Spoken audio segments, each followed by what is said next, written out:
nagmiminta kape. Anong meron kayong suliranin?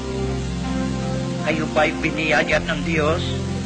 Buhay kayo, masigla kayo, payapa kayo, ligtas kayo sa lahat ng pag-abag, sa lahat ng sakuna, ligtas kayo sa karamdaman, ligtas kayo sa lahat ng kapigatian, mga dalamhati, kaapihan.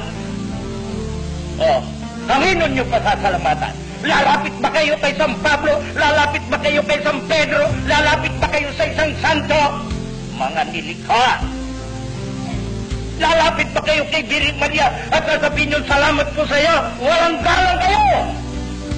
Hindi ba nyo nalang bubuhay sa inyo, Diyos? Hindi ba nyo nalang nagbibigay buhay sa inyo, Diyos? Kung gayon, anong dapat gawin? Diyos ko, napakalaki ng pag-ibig mo sa akin. Ako isang taong nagkakamali at gumagawa ng kamalian.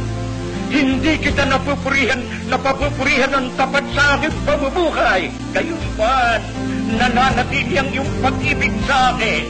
Binibigyan mo ako ng ikabubuhay sa araw-araw. Ako'y payapa. Ako'y tahimik. Wala akong sakuna. Ligtas ako sa batang ulo. Sa mga masamang tao, sa mga ultidang ligtas ako sa kapamukan. Diyos ko, tulungan mo ako. Mapapurihan kita. Ang buhay ko'y makaluwalhati sa iyo. Upang ang pag-ibig mo sa akin ibatubong ko. Aman Diyos, ang lahat ng ito'y inihahain ko sa iyo, tinihandog ko sa iyo sa pangalan ni Jesucristo, ang aming tagapagligtas. Nakapagpasalamat kayo. Bakit kayo magkamaria kayo, Paparo? Bakit sa Santo? Yung ba lumalang sa inyo? Yung ba nagbibigay buhay sa inyo?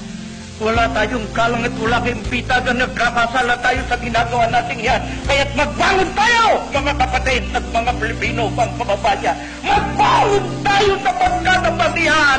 Yakapin natin ang ating Ama. Yakapin natin ang ating Diyos. Sinaantay niya tayo sa lahat ng sandali. Sinasabi niya sa atin, anak, iko'y napakabangisa. Inaligaw ka. Gayon may inaantay kita, magbalik ka pa akin. Bumalik tayo. Bumalik tayo. Sabihin natin sa kanyang, patawarin mo kami. Hindi namin nalalaman ang aming ginagawa. Salamat sa iyo, nagbigay ka ng ilaw. Nagbigay ka ng liwanag at ikay nakilala mo. Ako'y bumabalik sa iyo, patawarin mo ako. Ako'y tulungan mo at maglilingkod mo. Hanggang ako'y nabubuhay ay alalayat mo sa araw-araw. Matupad ko ang bawat gusto mo.